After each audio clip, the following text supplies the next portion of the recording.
Henry Lee Lucas came into the world on August 23, 1396, amidst bleak circumstances.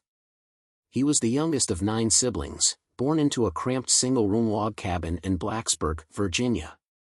His mother, Nellie Viola Lucas, was 13 years older than his father and turned to prostitution, subjecting her son to witness her encounters with clients. Henry's father, Anderson Lucas, lost both legs in a tragic freight train accident and resorted to selling pencils to make ends meet. Henry's childhood was marked by brutality. At 8, he endured a savage beating from his mother that left him comatose for 3 days, and at 10, an altercation with his brother led to a serious eye injury, resulting in the loss of his left eye. Nellie's cruelty knew no bounds. She forced Henry into public cross-dressing for profit, despite objections from teachers and a subsequent court order. She callously slaughtered a mule given to Henry by an uncle and further punished him for the inconvenience of disposing of the carcass. Tragedy struck again when Henry's alcoholic father succumbed to hypothermia during a blizzard on October 24, 1951. Left to fend for himself, Henry dropped out of school in the 6th grade and wandered aimlessly through Virginia. His criminal activities culminated in a series of burglaries in Richmond, Virginia, resulting in his imprisonment in 1954. Despite briefly escaping in 1957, he was recaptured and eventually released in 1959. Reflecting on his tumultuous life, Henry harbored a profound hatred, a product of the relentless torment and degradation inflicted upon him during his childhood. This anguish, rooted in the brutality he endured, colored his perception of the world and influenced his subsequent actions. In 1959, Henry Lee Lucas encountered a 17-year-old girl at a bus stop near Lynchburg, Virginia. Despite her rejection of his advances and resistance to his attempted abuse, he tragically ended her life, burying her in a secluded wooded area near Harrisburg, Virginia. Reflecting on the incident in 1984, Lucas admitted, "It scared me quite a bit." He confessed that his actions stemmed from a desire to emulate the sexual behaviors he had observed. However, he conceded that the situation quickly escalated beyond his control, compounded by the trauma of his past experiences and his inability to manage his emotions. As was typical with his confessions, Lucas later retracted this statement. To this date, the victim, Burnsley, remains missing. In late 1959, Lucas made his way to Tecumseh, Michigan, to reside with his half-sister, Opal Retta Jennings. During this period, he was engaged to Stella Curtis, a pen pal he had corresponded with while incarcerated. However, when Lucas' mother, 71-year-old Nellie Viola Lucas, visited him for Christmas, she disapproved of his fiancée and insisted he return to Blacksburg, Virginia, to care for her in her old age. Lucas resisted, leading to repeated arguments between them. Tensions reached a breaking point on January 11, 1960, when Nellie struck Lucas over the head with a broom during one of their disputes. In response, Lucas fatally stabbed her in the neck and fled the scene. Recalling the incident, Lucas admitted, "I was pretty well drunk when she started arguing with me." He described slapping her, causing her to fall, and realizing she was dead after he picked her up and noticed his knife in his hand. Opal later discovered their mother alive but injured on the bedroom floor and called for medical assistance. However, Nellie succumbed to her injuries before help arrived. The police report attributed her death to a heart attack triggered by the assault. Lucas was subsequently arrested in Ohio on an outstanding warrant from Michigan. Lucas claimed self-defense, citing prior abuse from his mother, but his plea was rejected. He was sentenced to up to 40 years in Jackson State Penitentiary for second-degree murder. While incarcerated, he attempted suicide multiple times. Following his conviction, Lucas was transferred to Ionia State Hospital, where he underwent various treatments, including electric shocks and behavior therapy. After spending 4 years at the hospital, he returned to prison in 1966, where he was described by a social worker as a very inadequate individual with feelings of insecurity and inferiority. Despite serving 10 years of his sentence, Lucas was released on June 3, 1970, due to prison overcrowding. In December 1971, he faced charges and received a 4 to 5 year prison sentence for attempting to abduct a 15-year-old girl at gunpoint. He was also found to be in violation of his probation for possessing a handgun. During his incarceration, he struck up a relationship with a family friend and the widow of a cousin, Betty Crawford, who had initiated correspondence with him. Upon his release from prison in August 1975, he relocated to Port Deposit, Maryland, where he married Crawford. They moved in together with her 2 daughters in Pennsylvania on December 5, 1975, and he secured employment at a mushroom farm. However, their union was short-lived, ending in 1976 when Betty accused Henry of molesting her daughters. In 1976, Lucas journeyed to Jacksonville, Florida, where he encountered Otis Elwood Toole at a soup kitchen and started physical relationship. Despite their disparate backgrounds, they found common ground in their shared experiences of abuse and neglect.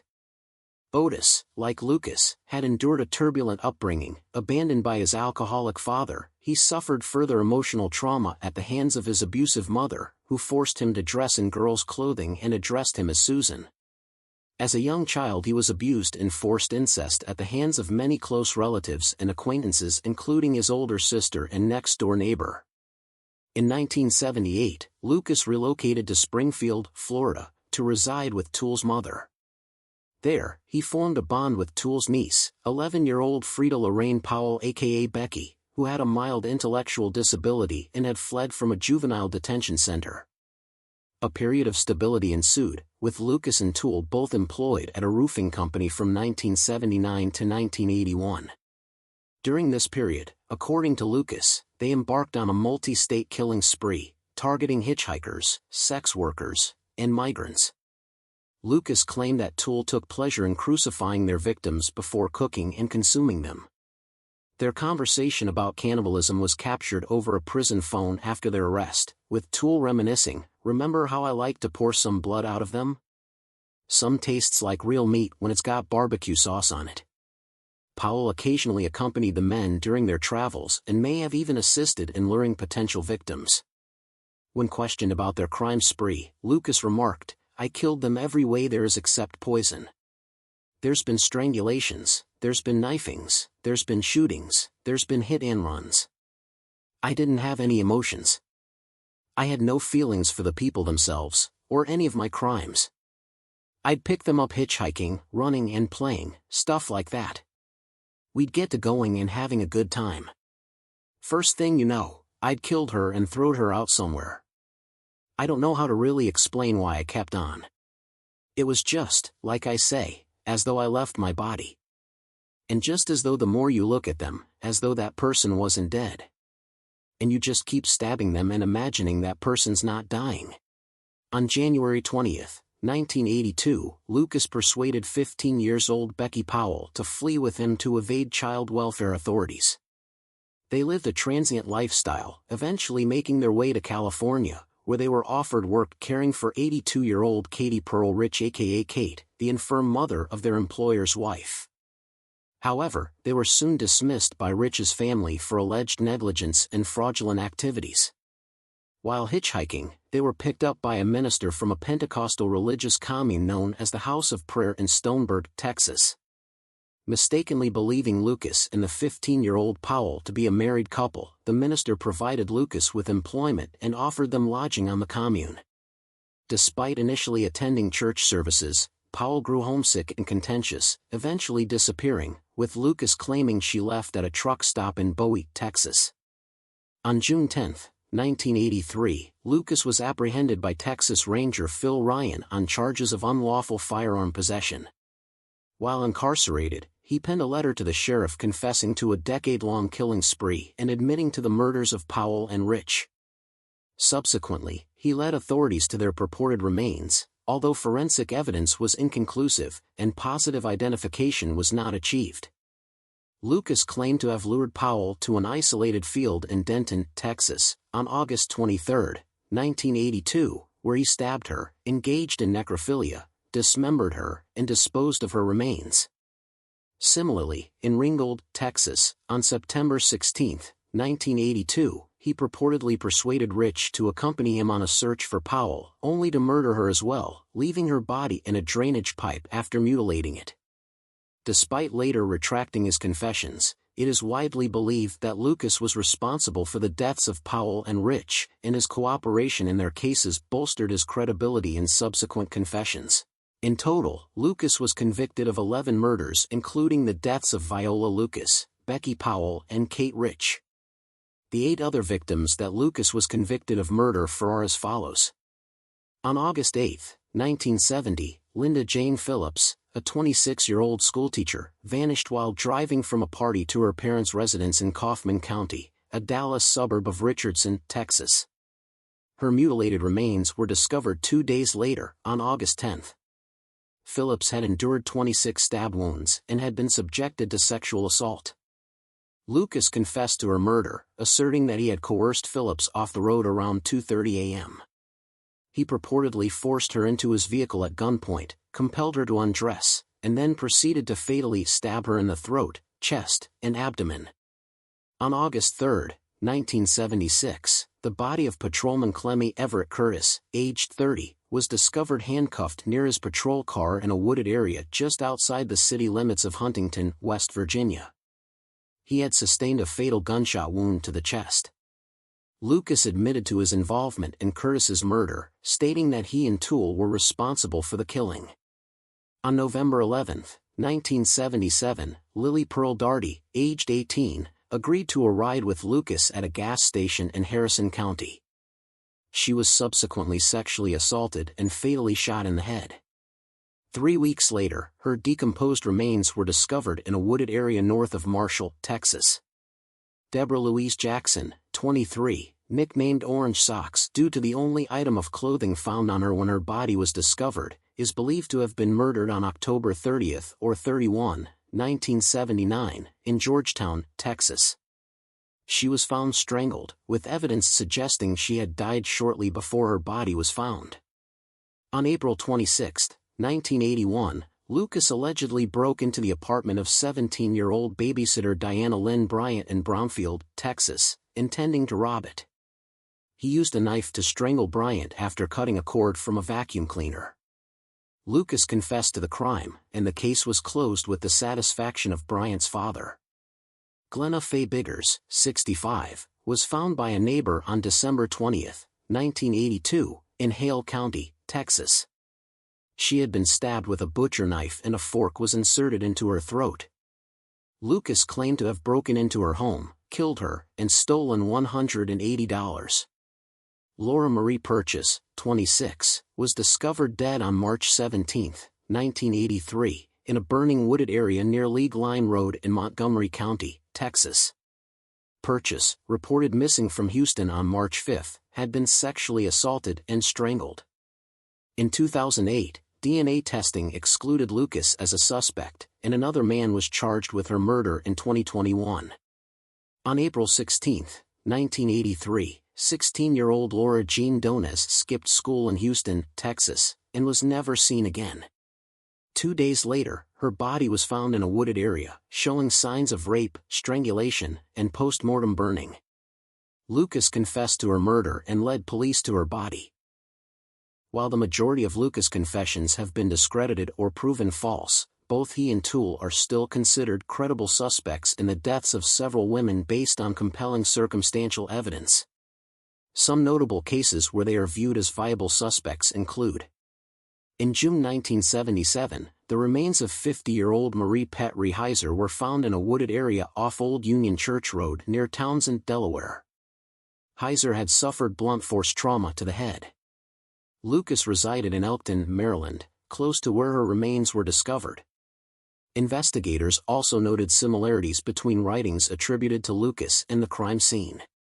Stella Ellen McLean, aged 45, disappeared from a restaurant in Scottsbluff, Nebraska, on February 7, 1978. Her headless body was found on April 15, 1978, near Interstate 25 in Platte County, Wyoming. McLean had been raped and strangled, with her head never recovered. In September 1984, investigator Jim Larson of the Scottsbluff County Sheriff's Department questioned Lucas about McLean's murder, during which Lucas provided compelling testimony supporting his involvement. Janet Lee Callies, aged 40, was last seen at a bar near Interstate 80, in Grand Island, Nebraska, on November 15, 1978. Lucas confessed to her murder in 1984, claiming that he and Toole had strangled her and buried her body between the north edge of Grand Island and the South Dakota border. Lucas demonstrated detailed knowledge of Callies, including personal details about her life and family. Cheryl and Scherer, aged 19, disappeared while working her shift at a gas station in Scott City, Missouri, on April 17, 1979. Both Toole and Lucas confessed to killing and abducting a young woman in the vicinity around the time of Scherer's disappearance. Despite their presence in Scott City at the time, there was insufficient evidence to bring charges against them. In October 1981, the body of an unidentified woman was discovered in Iola, Texas. Known as the Grimes County Jane Doe, she had died from blunt force trauma to the head and was wrapped in a plastic bag. Lucas confessed to her murder, claiming he and Toole had driven her from Durham, North Carolina, and then strangled her while Toole beat her with a tire iron. Lucas was able to lead police to the location where her body was found. Lucas was ultimately found guilty of 11 homicides, including those of his mother, Powell, and Rich. One of the victims was an unidentified woman known as Orange Socks, whose body was discovered in Williamson County on Halloween 1979. Despite evidence placing Lucas at work in Jacksonville, Florida, on that day, he was sentenced to death for her murder. However, his death sentence was stayed when it was revealed that details in his confession had been taken from the case file, which he had access to. In 1998, then-Governor George W. Bush commuted his sentence to life imprisonment. Lucas passed away on March 12, 2001, at the age of 64, due to congestive heart failure while in prison. He was laid to rest at Captain Joe Byrd Cemetery in Huntsville, Texas. On the other hand, Lucas's accomplice and lover, Otis Toole, also confessed to multiple murders while incarcerated for unrelated crimes. In 1983, he admitted to the 1981 murder of 6-year-old Adam Walsh, a confession that was marred by subsequent mishandling of crucial evidence by investigating officers. Nearly 3 decades later, the Hollywood, Florida police officially named Toole as Walsh's killer, closing the case despite the absence of new physical or DNA evidence.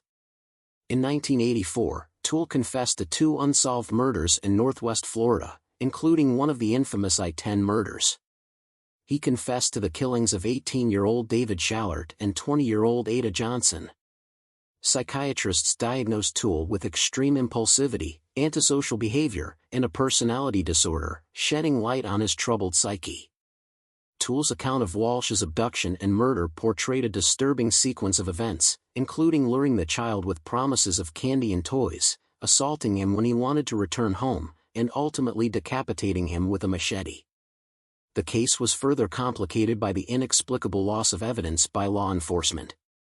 Toole's life came to an end in 1996 due to cirrhosis while serving time at the Florida State Prison, where he was buried in the prison cemetery, his body left unclaimed.